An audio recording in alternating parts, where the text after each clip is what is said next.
Hey, it's Leah here. Thank you so much for stopping by. I truly appreciate your presence. Today we are talking about 5 harsh truths of narcissistic love. You matter. That's why I'm doing these, because a lot of people are having their gifts and talents squashed by illness and drug addiction, and the root often is narcissistic abuse. 5 harsh truths of narcissistic love. Brutal reality time. Brutal. It is brutal. It ain't pretty, but we're talking about it. Because I am interested in healing, and I am interested in good art, because I believe art does heal the world and it connects us. And since this is a real problem, especially predominantly amongst the artist community, and it has impacted me and my acting studio, I'm now taking it to the streets and we're talking about this, and I'm getting personal with this. The brutal reality. Number 1, 5 harsh truths about narcissistic love is that they may say something like, I'm emotionally unavailable. Narcissists love to romanticize being emotionally unavailable. That feels like a unicorn, right? Like, oh, I want to capture the emotionally unavailable. So the first thing is, if anybody that you're around, if it's in business, personal, if you're dating them, if this is your spouse, and they say that they are proudly emotionally unavailable, by you signing up to be in that relationship, you are signing on the dotted line to be abused. You are. If you are emotionally unavailable, what are you? Your just body is available. So what is that saying? That's saying that the person just wants to use your body, maybe for sex, maybe for status, maybe for a job, maybe you help them with physical labor, but they're using a body, a vessel, no emotion. So don't be surprised when they treat you without any emotion. They put on a mask and they mirror people to try to feign like they have emotion at the beginning, to pretend like they have empathy, to pretend like they care. But then they secretly and obviously, if you know the signs, will tell you exactly what they're doing. I'm emotionally unavailable. That's number 1. You don't want that in any kind of relationship. If somebody says they're emotionally unavailable, that's very dangerous. That means they're taking all the emotion out of it, and they will treat you however they want to use you. I don't have a lot of emotion tied to this mug. I'm just using this mug. I'm using it. I like it. It says cup of courage on it. It gives me what I need right now. It has my nice, warm, delicious coffee in it. But I have no emotion towards this. I don't have any kind of, there are healthy attachments, by the way. Right? And this is a very unhealthy attachment style that a narcissist has. That might seem obvious, but it's not sometimes, because they say things like that. I'm a mystical creature. I'm emotionally unavailable. No.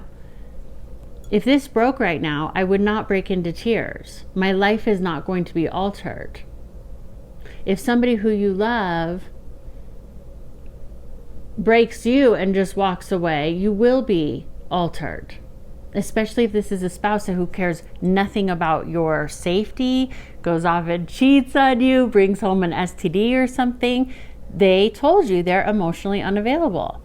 They're going to use you like I use this coffee mug, and when they don't want to, They won't. When I go on with my day today, I'm not going to miss this coffee mug. I might miss the coffee a little. I do get sad sometimes when my coffee is over. I'm like, oh, I really enjoyed that. But I'm not going to be sad and miss this cup. That's how a narcissist feels about you. That's how somebody who says they're emotionally unavailable feels about you. Whether they're a narcissist or not, they're unavailable to experience any emotions towards you. That is a fancy way of saying you are giving me permission to not care about you. Got it? Okay. So then number 2, that feeds into your ego.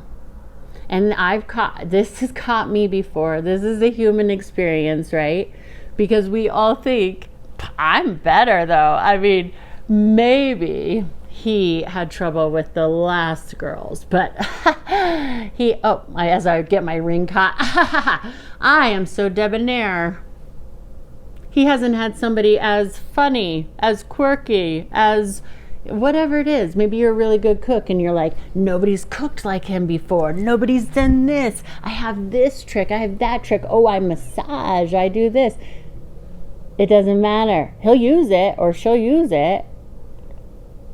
But it doesn't matter. See, you're going to play into that. And now they get all the best from you because now you're trying to one up somebody who they've discarded before you. Because they've tricked you into thinking that they're a victim and that person did something wrong to them or whatever, right? Yeah. So if they have some new person right now and you're sad about that, remember that you were that person. You were that person. They're just now cycled in. It's lather, rinse, repeat with them. It doesn't matter who it is. They're emotionally unavailable. If this mug breaks, get another one. I don't care. And once if you ever feel broken, because they can make you feel that way, they will gaslight you, and the emotional abuse and verbal abuse can be so harsh that they can leave you feeling absolutely broken. And then you're going, why did I attract this? What's wrong with me? Even more. What's wrong with me? So sometimes the danger of these kind of introspective videos and things like that is you can go, what's wrong with me? More and more. No, stop it. Nothing's wrong with you. You're freaking amazing, okay? Be available to your own emotions. Stop gaslighting yourself. If you feel crappy, it's because you were just abused. So that's okay. It's not okay that you were abused. It's okay to feel crappy. That's a normal, natural human response. Allow yourself to feel stuff. Don't gaslight yourself because they're off having a party and you're like, why am I left feeling so terrible while they're off having a party? It must be me. No, they're just in the lather stage now with the next person. Lather, rinse, repeat. Lather, rinse, repeat. Remember that, okay? I made a ridiculous short like a month or something ago about the stages, the 4 stages. Just a silly little ridiculous rhyme in my head because they do the same thing every single time. Love bomb, devalue, discard, hoover. That's it. That's what emotionally unavailable people do. They don't connect, grow, expand, evolve, nurture. They're not honest. So it's not growing from a place of that. It's just lather, rinse, repeat. You have to remember who you're dealing with here. Okay? Number 3 of the 5 harsh truths is that you might find yourself getting addicted to that beginning stage. I've mentioned this in previous videos, but it's like that addict who's going for that first high. They make an addict out of you because you want that love bomb back when they were mirroring all the things that you liked about yourself back to you. They were mirroring that. That was just an act.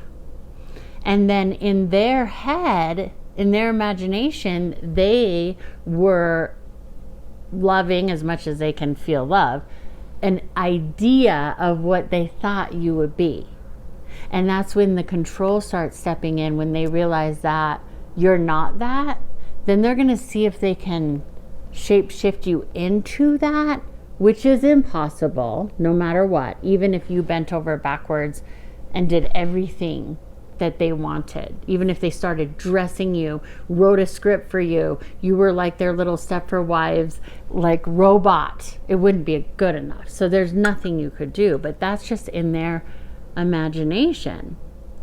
So they do that with everybody. So the minute that starts to dissipate, because it will, because it's not real, and no matter how good you are, they do that with everybody. But again, it plays into step 2 where you're like, I am better than everyone though. Because we all have a little bit of narcissism where our ego kicks in because it's that healthy competition. Otherwise, we would never date anyone who's ever dated anyone in the past, right? We're like, oh, you've dated somebody, it's over. No, I had a different relationship with them. With me, it's going to be different. We all think that. And that's normal and healthy because 2 people can be a better match than these 2 people.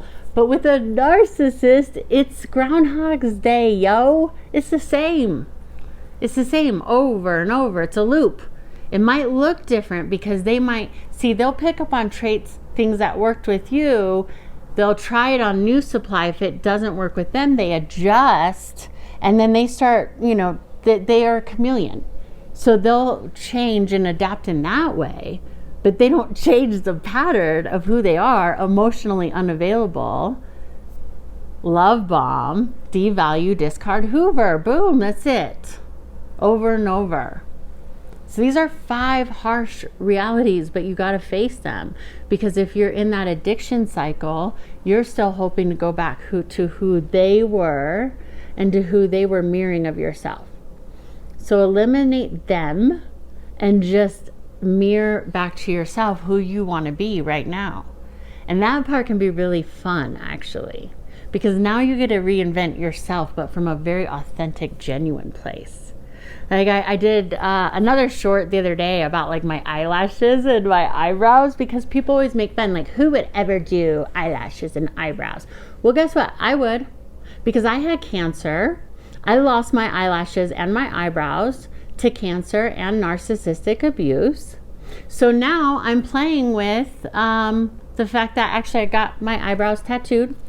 And I have lashes, and it's fun, and I'm enjoying it. So I don't care if there's toxic narcissistic people or actual narcissists out there going, well, you're not allowed, and you didn't get permission from us, and we think it's stupid, and we hate you, and we hate your makeup, and we think you should just go unalive yourself because we don't agree with what you're doing with you being in your own skin. F that. You guys, seriously?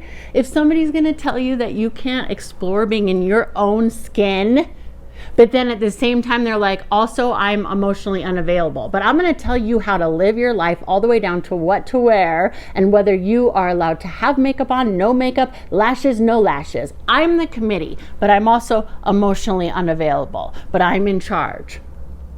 What? No, I'm done. I quit. And you should too.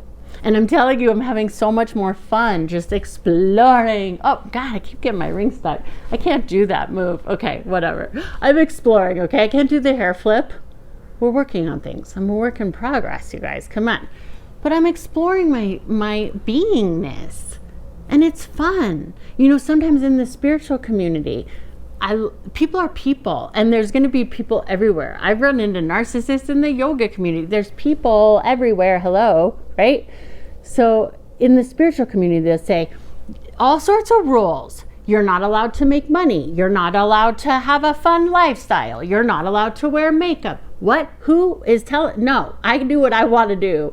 That's my spiritual calling.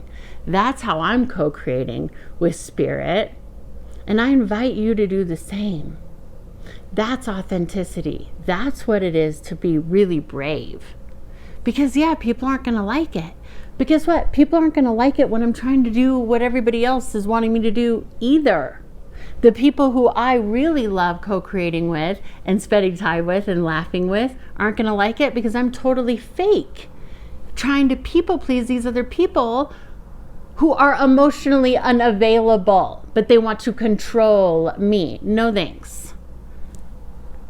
So take off that big old weight. I used to have such a heavy weight on my shoulders. I'm getting open now again. I'm finally practicing yoga every day. Again, I feel so good. Watch out when you feel really amazing too, because that's always when they circle back. And they always come back. They always come back. They do. In business, I've had them come back. In friendships, I've had them come back.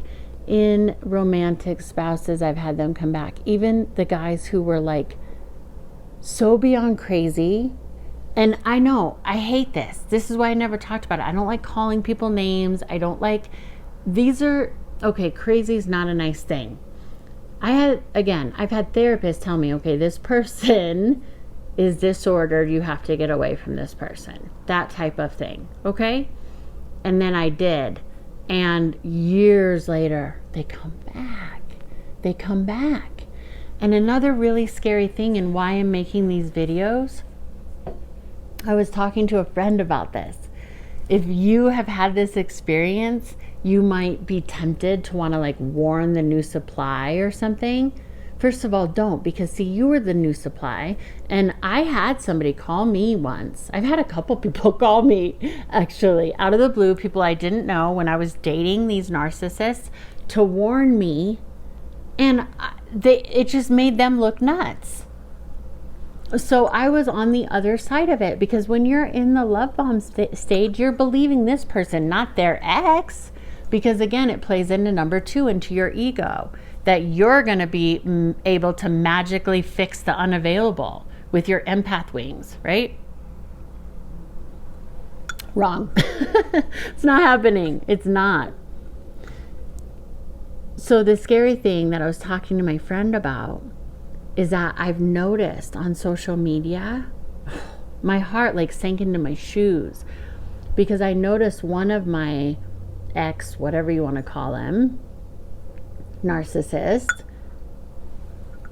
is his new supply, or whatever you want to call her, is being love bombed by the 2 other guys that I dated. And I go, oh my gosh, is this a narcissist ring? It's like a narcissist trafficking. And it actually is, because I met them on dating apps. And now, I'm just realizing that narcissists rule the dating apps. Unfortunately, I forget the percentage, but it's like 90% are on there, because they can begin to read you like a book, literally. Literally.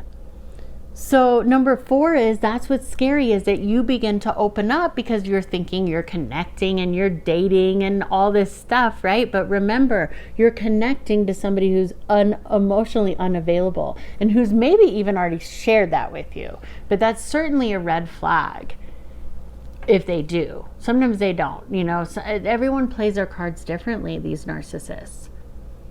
They are very, very, like my friend said, diabolical. She goes, I've never used that word before, but that is what they are. It's so true. They are diabolical. So that's why some people are saying it's good against evil. And I feel like that. Sometimes I feel like I'm going to go up onto my rooftop like Superwoman, and I'm like, da, da, da, da, da, da, da, da, against the narcissist. Empaths rise. Because enough is enough. This is getting ridiculous. And I'm not going to call these girls that I notice on Facebook, but it just breaks my heart a little bit, because I'm like, oh, here you go. You're going into the cycle. You're going into the cyclone. And a lot of times these are women like me, single moms. And this is how they read you like a book. Because on your profile, even on your Facebook, you might put things like, I'm super independent. And that's just a nod and a wink to a narcissist. They're like, oh, let's get in there. Let's go, team narcissist. I'm in. She says she's independent. Huh? Did you hear that? Independent for narcissists, what they hear is, oh, she's on her own. She's on her own. She makes her own decisions, so I can treat her however I want. She makes her own decisions. She's Miss Strong Independent. So basically, you're signing up for that when you say stuff like that. I had made the mistake on mine to say I'm sovereign, right? Which means that you have the ability to make your own choices, that you're not controlled by somebody else. Well, that was big game for a narcissist, and that was his opening line to invite me to dinner. Let's talk about being sovereign. Let's talk about how you're going to choose to be with an emotionally unavailable person. Let's talk about that. They don't come out and say that, though. They don't say it like that. That's why it's so insidious and diabolical. It really is. And yes, they'll claim like, we don't mean to do it. It's not our intention. It doesn't matter if it's your intention. It's just they do it. It doesn't matter what your intention is. I'm all about intentions and setting intentions. Narcissists don't do that though. Narcissists are just like me, me, me, me, me. What can I get from that person, period? They're not thinking like, ooh, I'm going to go manipulate. They just do it. It's just in their nature. Like I said in the last video, a scorpion they sting. That's what they do. That's what they do. So we have to get that in our head. That is a scary, harsh truth, but it's reality. It's number 5, if you're counting. I don't know. I lost track. 5 is a big number, you guys. 5's a big number when you're talking about narcissists and dealing with cognitive dissonance and all sorts of trauma. Okay. So I think we're at 5-ish or something. The very scary thing about them is that they will tell you little things as you go. And so at the end, by the time they discarded you, like an investigative reporter, you've like put together pieces. You're like, oh my gosh, oh, he was seeing that person, she was seeing this person, they were lying to me then, oh, they went over to that person's house right after my house, and I put it all together. But now you have nobody to confront but yourself. The scary thing is they want you to just go, now I'm weakened, used, and abused, and I should have known better. It's my fault because they told me they're unavailable emotionally. Wah, wah, wah. I'm an idiot. The end. And then they're off having a party. They're like, woo, woo, woo, woo. So don't do that. Take this knowledge as power and say, yeah, I did see the signs. My instincts are spot on. There are so many little weird things that you will look back on and go, oh, that's what that meant. Like one thing with the dating apps, and I've noticed this in a lot of the narcissistic abuse communities and with friends that I've spoke to about this who've had experiences with this. They get off the dating app right away when they meet you. So they say. That does a couple things. First of all, you think, oh, they really like me. They're like getting off the app right away and everything. Yep, I knew I was different. I knew I could capture the emotionally unavailable. I'm just that good, right? No. I mean, you are really good, but it doesn't matter who you are. With a narcissist, it doesn't matter. Remember, diabolical, and they're here to destroy, and they're here not to connect emotionally. That's terrifying. And a lot of times they'll tell you this. That's terrifying. Okay? So the reason they go off the app right away and they want to talk to you elsewhere is because they will unmatch with you if it's one of those types of apps, so they can stay on there without you noticing they're on there. So simple. So genius. Or my friend said that she was remembering back to a time that they were out for a walk and ran into a friend and was asking, this guy was like, the girl was saying how she was dating and it's hard out there, and he's like, oh, what dating apps are you on and stuff. Seems like an innocent question. Nope. He wanted to know so that he wouldn't be on there in case he'd run into her friend because he was lying and cheating because he's a narcissist. So see how they cover their tracks? And for somebody who's like this winged empath person, you're just dancing around in the woods. You would have no idea. No, you're not an idiot. Empathic person. Empathy is a beautiful thing. The problem is you might have learned to put everybody above your own. So that is a fairy tale. You can't do that. It's not It's not good. The wicked witch will get you. The flying monkeys will get you. You got to put yourself first. You have to put the oxygen mask on yourself first. So when you begin to notice, I've said this in past videos, but it's really important, and repetition is key here, okay? To trust those instincts. When they say something weird, notice that. When they say like, oh, feels like we're sneaking around, it's so exciting. Why are we sneaking around? Are you seeing somebody? How many people are you seeing? Allow them to be uncomfortable with their mess they're making, instead of making it comfortable for them to be a jerk. So often we know these things, but we don't want to say it. We feel them. We know them. So when the guy I was dating would say, he's emotionally unavailable, I did my MO and I made jokes about it. I made jokes to make it more comfortable. And it was funny. And he laughed. But now looking back, I'm like, see, that's not cool. I do that. I use my sense of humor to try to get out of situations instead of just saying, so you're just a body to me. I'll make a joke. And it was a funny joke. But I don't want, Mom, turn off the camera. I don't know. It's so embarrassing. Turn off the camera. I don't know. Sometimes my mom watches these and it's embarrassing, even though I'm a full grown adult, because that's what they do to you. Like, you just feel, some people will shame you, like, well, it's because you're, I don't know, like you kiss boys and so you're a slut or whatever, right? And it's not cool, because you could take it really slow with a person like this and it's just going to prolong the inevitable. You could wait till marriage with somebody like this, and if they're a narcissist, then they just abuse you then. You could never kiss them and then realize that you're going to be in an affectionless relationship your whole life. So there's no right way of doing it with these narcissists. But narcissists will try to shame you into thinking you did something wrong. So maybe I'll tell a joke in future videos, because I just got shy about it. You have to keep watching, because sometimes I can get a little bit crass, and I'm trying to like walk the line.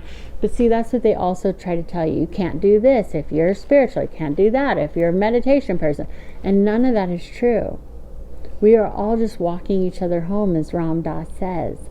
And this human life experience can get messy, and it can be exciting, and it's wonderful. But with a narcissist, your whole life and light can be ruined. And I really mean that. And of course, they'll make fun and say that's so dramatic. And why are we still talking about this? We're still talking about this because they're still doing this. That's why. If they would all just hang out together, I wouldn't be talking about this anymore. But they keep coming into good people's worlds. They'll turn kids away from their parents. They'll turn families into hating each other who are filled with love. It's amazing. Go watch the series Dirty John. Not the series. They turned it into a television series, but I mean the original series that just came out for like, it was like 8 episodes or something, with Dirty John, with Eric Bana, and I just forgot her name, but she was on Friday Night Lights, Connie Britton. Go watch that, Dirty John. That's how these people are. And some of them are sociopaths like he was. That's a real story if you haven't seen it. But I don't know about the television series, but that one with Connie Britton and Eric Bana, and he is a good actor. And you could see him lying from behind him. So his neck was like, his vein in his neck was popping out. So you feel it. I've felt it with these people, but I didn't want to believe it. See, because I also wanted, this is how they turn you into them. I also wanted to believe this good nature of this idea of who I created. And it's very painful to hit rock bottom and go, that person doesn't exist. But who does exist is who you are. So really discover who you are and love who you are. Explore being who you are, whether that's eyelashes and makeup or no makeup or whatever. And don't let anybody tell you you're not allowed to do something in your own skin that's not harming somebody else, when you have integrity and you're honest and you're open and you're emotionally available. But here's the thing, you can't be emotionally available to them. So that's the other way how, if you stay around them, that's how they're going to make you. Or they're going to get you into reactive abuse or a million different other things. So please just stay away if you can. If this is a family member or you have to co-parent, I'm going to do more videos on how to be with them, because essentially you have to shut down. You have to gray rock. You have to not react. You have to be emotionally unavailable, and it's really unhealthy. So if you need to have an outlet where you can react and be alive and be enraged even, you can get into one of my Meisner technique classes, because then you can really feel stuff. Because if you have to be around somebody like this, especially on the daily, I mean have to. Otherwise, I would really try to extricate yourself in a safe way. If somebody's violent, seek help, all of that.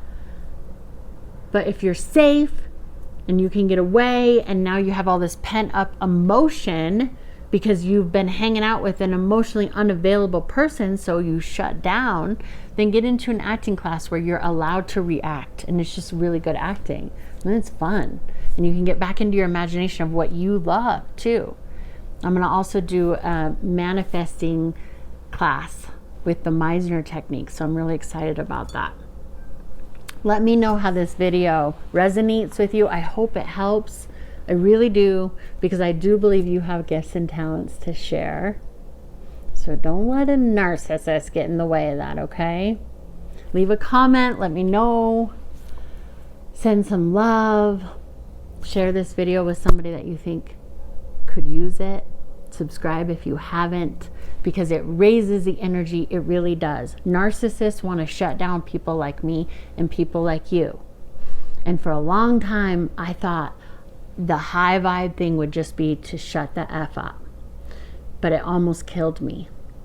So now I'm opening up and I'm living out loud unapologetically. And I invite you to do the same. We can bravely do this together. And all you have to do is like, subscribe, whatever like that, because that energy, I'm telling you, it's felt. Just like you can feel that someone's shady, you can feel the energy of something rising up. So let's do this. I'm grateful for you. Have a beautiful day. Have a beautiful life. You deserve the best. Right now. Right now. I don't know why I'm doing this, but I feel it. I feel it. And I'm going to send it to you right now. So much love. So much love. See you next time.